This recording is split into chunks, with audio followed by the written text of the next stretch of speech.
Kitty. So this is me trying to do the updated version of meeting Pastor Anderson. I said I would take down the other video and put up another one. And of course my kitty is starting as soon as I start recording. This is what he does. So anyways, so Kitty, do not come over here and start, okay? Because I'm trying to do this, okay? So this is my shirt that I got. It has Acts 17:6. I'm just laughing because it has all kind of kitty hair on it.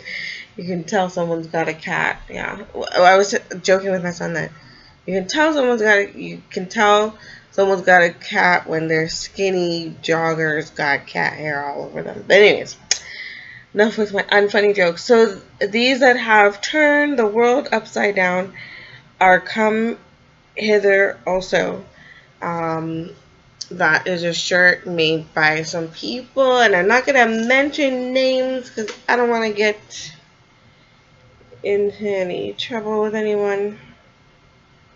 But those are just all the places that we went to, and I got like a little diamond, I guess, in the Toronto, Canada one. So yeah, meeting Pastor Anderson. Like I said, he had a very balanced view of himself.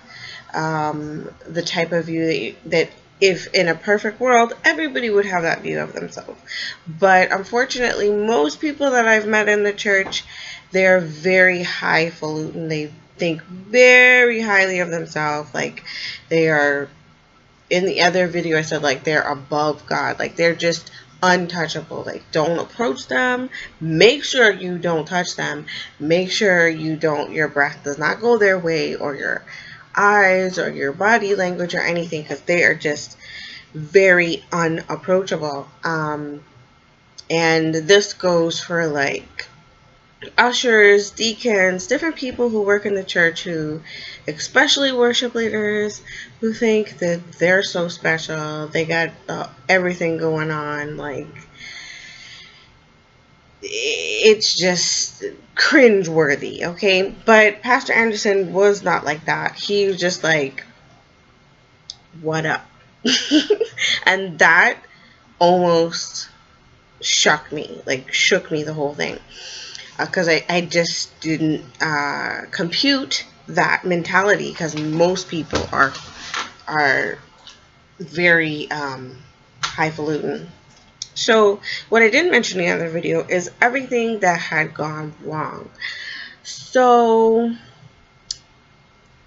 I had booked a hotel in that area, and then they could not find my reservation, so I called the night before I booked it, in July the 16th, and then they could not find my reservation.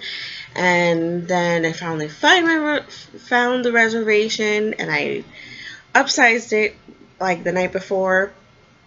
And I said to them, do you take Visa debit? Because when I looked up my Visa debit card online, it says, yes, you can book a hotel with this. So I just made sure that I asked them that question. And they said, yes, oh, yes, you know, because they transfer you to the United States all the time now here in Canada. So I had, like, to deal with these accents that were just outlandish, you know, for me, right? So I'm like, and I'm not even going to try to copy them.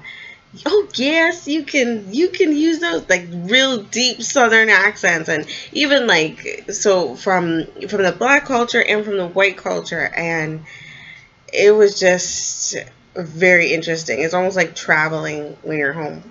So anyways, yes. And then we get there early. You know, we're going to bum around with our knapsacks until we can check in at 3 o'clock. That was the plan. We did get there, you know, on time, which was very unlikely for us. And we went, so I met Pastor Anderson, and there was, like I said, when I got there, there just seemed to be like a barrier between me and the people that were there, because maybe it was skin color and maybe it was just the way that they were dressed. Like, I thought people were going to dress more like casual so that they could blend in with everybody else, but a lot of people were like really suited up, like as if they were going to a church service, and I just did not agree. For my perspective, like, you would dress in an approachable way, because you don't want a priest chasing you down the street saying, "Come and talk to me about salvation." You know, let's try to act like, just try to look like normal people, right? That are gonna be on the street, as I reiterate my exact sentences, and that, you know, these are people who are not in a business meeting. They're coming from the grocery store. They're walking on the street, or, you know, going to the park with their kids, or coming off of the couch with their pajamas on. You know, I don't know if wearing a suit is that great of an idea. But anyways, I got there and I was very nervous, very choked up, even wanting to leave at one point, like really thinking, oh man, what have I got myself into? There is no,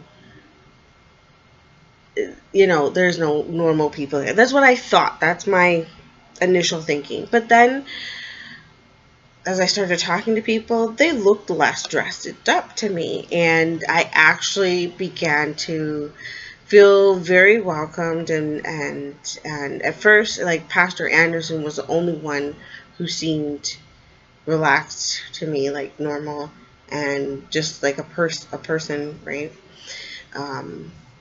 Normal person. I think maybe in Canada we can be a little bit stuffy, maybe, I think. But yeah, Pastor Anderson was not like that. So anyways, I stuck it out until I could actually, the dust could settle, and then we started breaking off into, I gave him a bag just of like Canadian stuff, and I thought I wouldn't be alone in that, because what I wanted to do is I wanted to get these big blankets for his kids, and that had Canada on it and everything, but I didn't have enough money, so I really went the very economical route, you know, ketchup chips. My cousins used to we used to have to send ketchup chips up there because they didn't have any ketchup chips in New Jersey. So I don't know if it's like that all around the United States, that they don't have ketchup chips. So there was a special on ketchup chips, and just little Canadian trinkets that, you know, it is our 150th birthday. So anyways, well, the 150th birthday of Canada. And that was well received. And I felt like I would have to, like, fight an angry mob to give him that bag. But he was just like, hey, what's up? Okay, great. Go over there, you know. Like, I had no problem. So that was good. And yeah. Then we went soul winning, and it was great. Like, the boys did go with somebody that I didn't really know, and I was very nervous. I was praying in my head, and I was just like, oh. But it was Nicholas's first time soul winning, Divine second time since he was about 10. So they had a good time. They had a good time, which was really good. And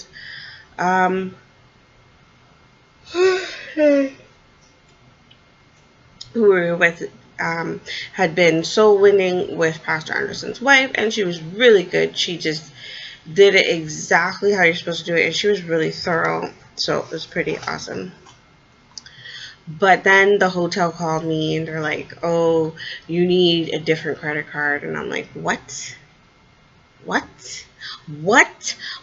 did we talk about when I was on the ground? Now that I've lifted off into orbit at this place, now y'all want to tell me you need something else that's back down on Earth.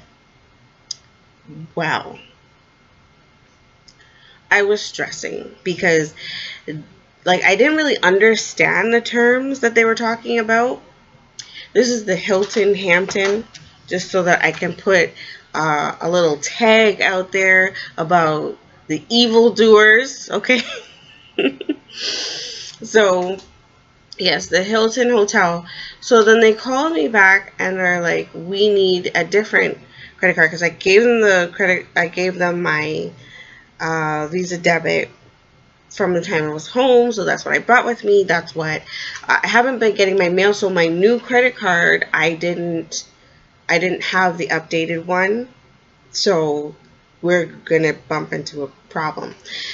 And yeah, so what I was thinking is, now what I was doing, it was I was keeping the money, the cash on me, and then I was gonna put the cash into the bank as soon as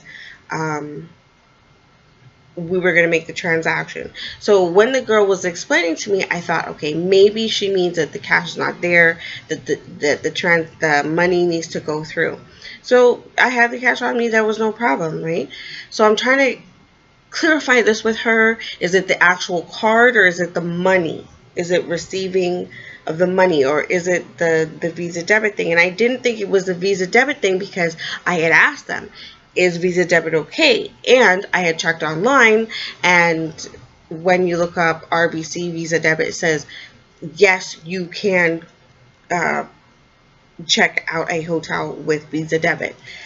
So, you know, forms are not always right. It wasn't a form, it was the actual website for Visa, you know, RBC Visa debit. So anyways, where was I? Yeah, so now I got these two boys, and we're kind of on lunch, and I'm really dizzy, like, because it's a lot of work to go chasing people down the street. Not chasing people, to go door to door.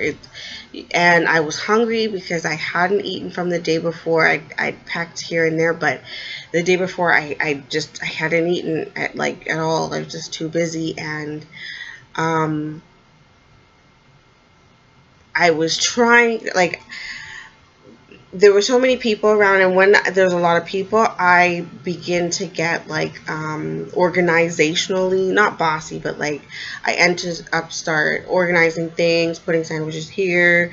I ended up serving cherries, doing different things, meeting people. There's mixing and mingling to do, and I just don't know how to just stop.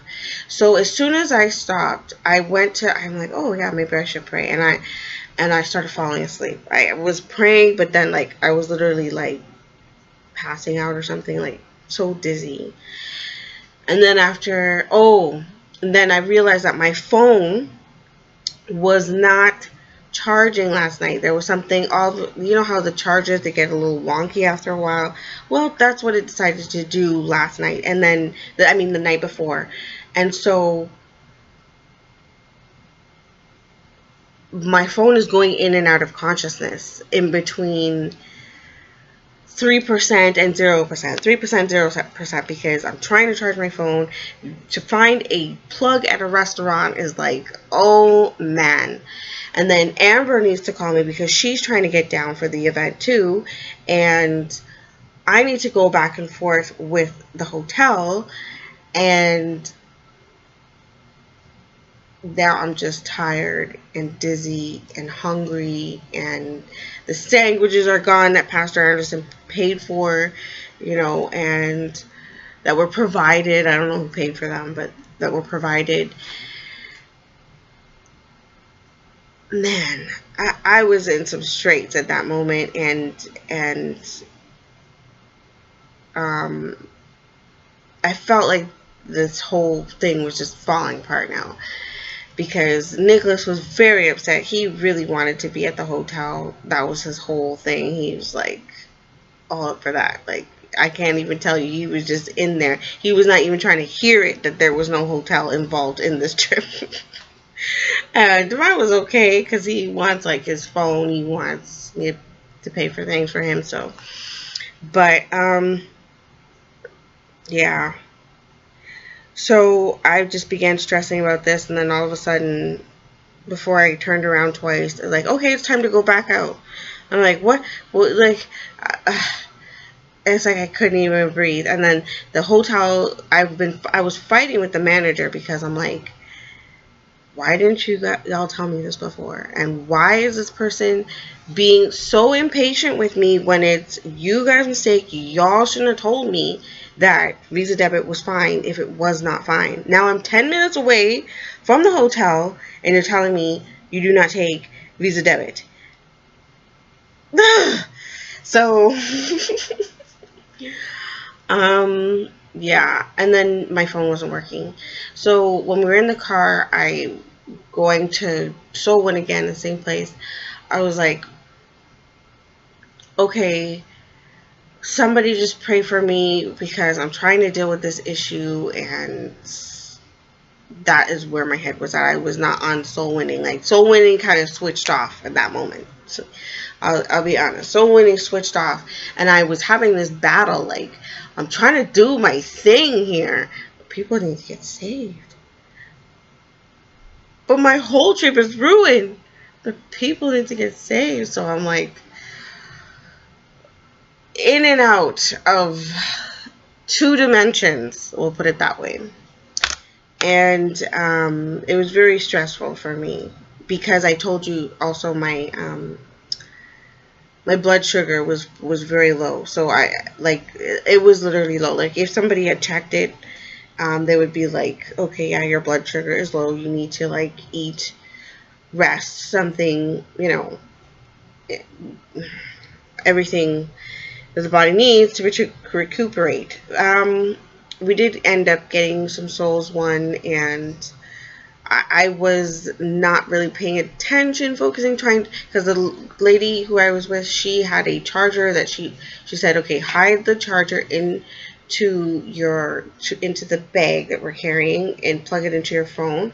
But it kept on falling out. The charger kept on falling out, so I had to literally hold it or whatever. And then I'm asking everybody that we're Soul Winning with, like, do you know where there's an RBC?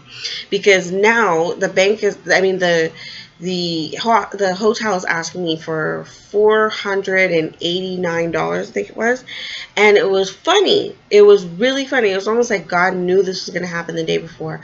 Somebody wrote me out a check. I needed $100, and they wrote me out a check for $185. And I was like, why did they do that? Like, what's that all about, But God knew. So anyways,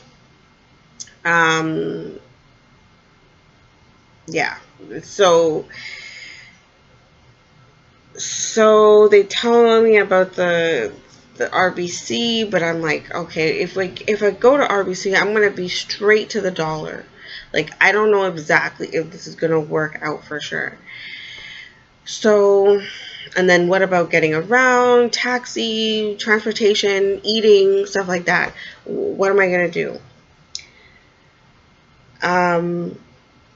So I just called and I canceled because they're gonna charge me for the hotel. If I called when my phone was blinking on for a moment or two, and I just canceled it, and that was my mistake. I think I should have just trusted God more and just said, keep the reservation, I will be there.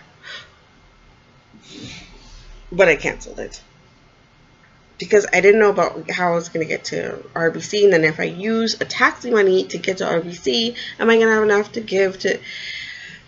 It was just a confusion. Total confusion. So, we get to...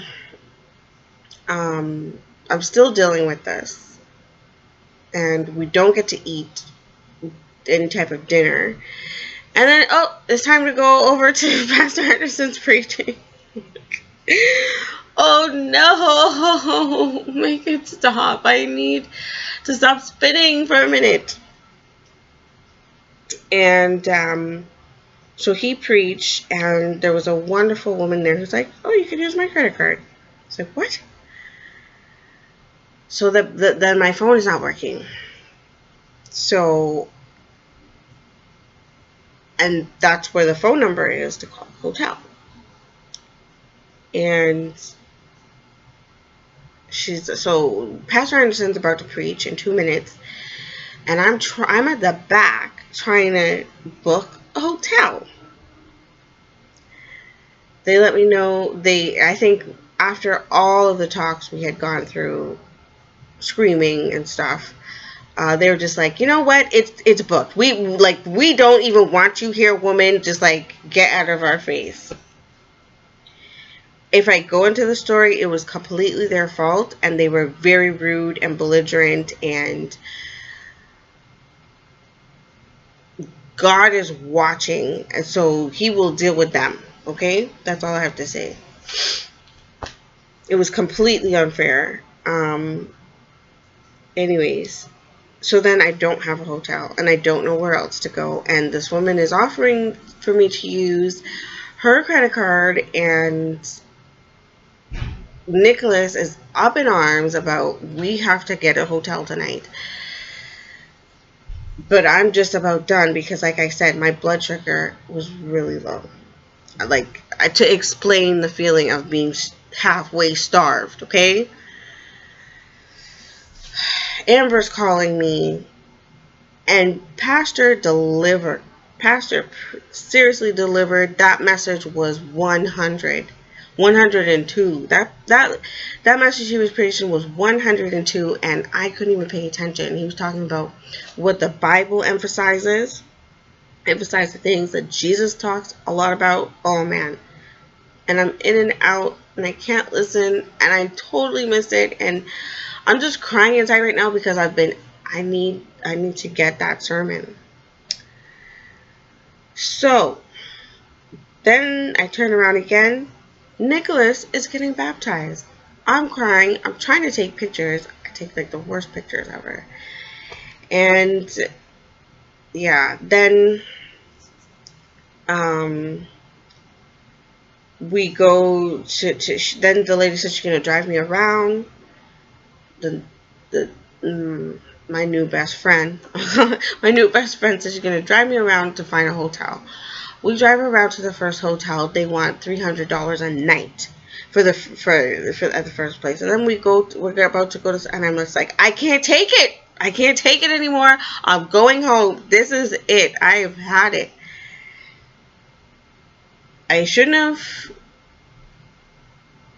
unreserved the hotel. I should have trusted God, but I didn't. Okay, and that is my mistake, and I will take that on. But I just couldn't deal with any more. I hadn't eaten. I was tired. I was hungry. I needed a break. I had just cleaned up my place, so coming home was gonna be like coming to a hotel for me, and it was. And I made up Divine's bed so nicely. I put that memory foam on his bed, and I, made up his bed real nice, and I had my bed, and I just crashed.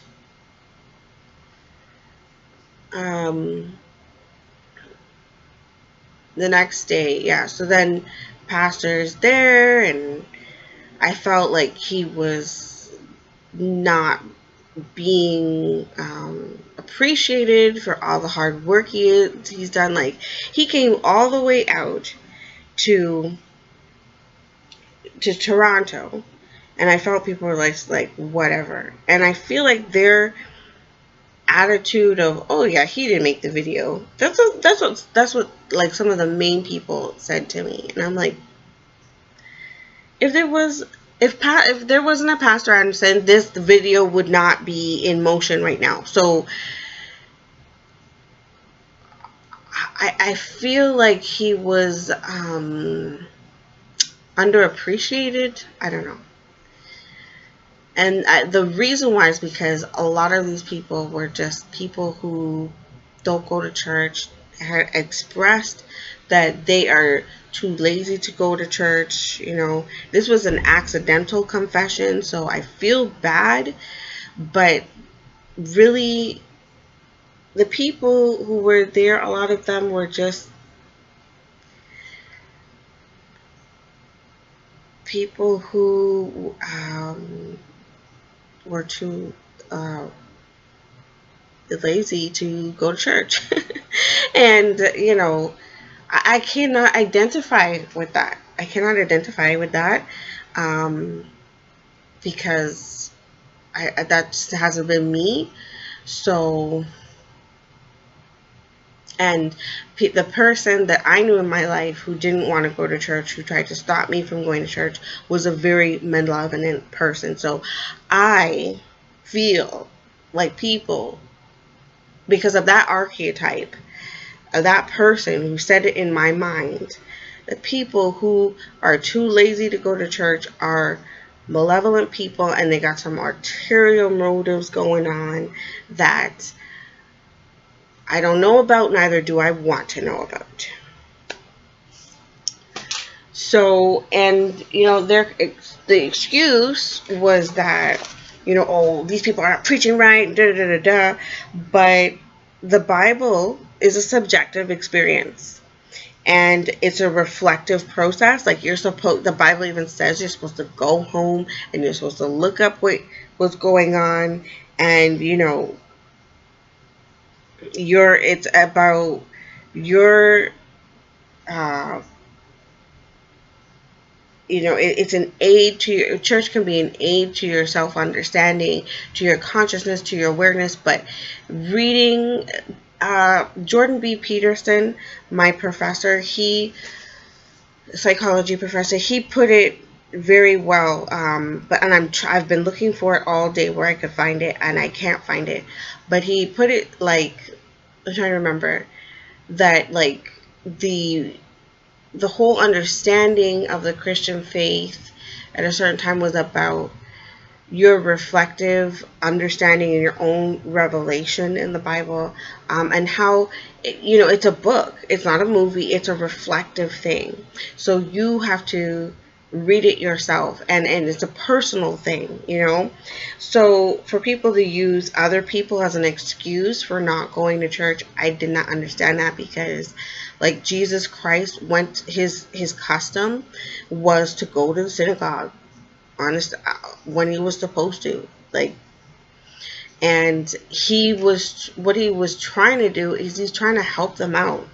He read from where he was supposed to read that day that he was given the scriptures to read. He's not following their map. He's not following their guide, because he has a guide, which is God. But he's going there because he has a heart to seek and save the lost. These people are lost. A lot of people in church are lost. And if you have a heart from them, you are going to go there. It's like that teenager who's lost. Those people who just don't know what they're doing. And you can be like, oh, I'm getting out of here. I'm not going to help these people at all. Or you could be like, you know what?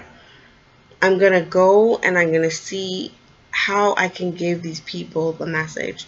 Now, my video is bordering on extremely long right now, and that is a problem, because I was telling the whole story. I wanted to put out there that Jordan B. Peterson's whole series that he's doing on biblical, all the stories of the Bible, I feel that was inspired by a fight that I had with Jordan B. Peterson online. He could even respond to this if he wants to.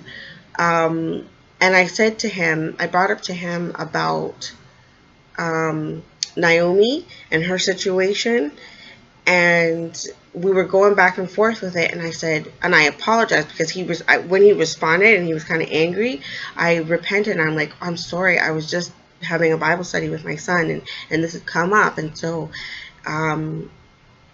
I just put it out there, you know. And then after a week after that, not even a week, maybe 2 or 3 days after, he said he was going to do a whole Bible series. So, you know, my university is trying to, like, get rid of me, that I am useless junk to them, but I'm going to do some pretty major things in the world, make some extreme ripples, and I need to prove to them that I'm not just an idiot. I have problems with taking tests, yes. Maybe, I don't know, something like that. I don't want to make myself sound that bad, but you know, I could be better. There's a lot of students that could say they could be better. But anyways, I'm on 30, so I gotta go. Peace, because this is gonna be a doobie to upload. And I even had some old English stuff to get into, but definitely not gonna happen on this video. Definitely not. I even had some really good.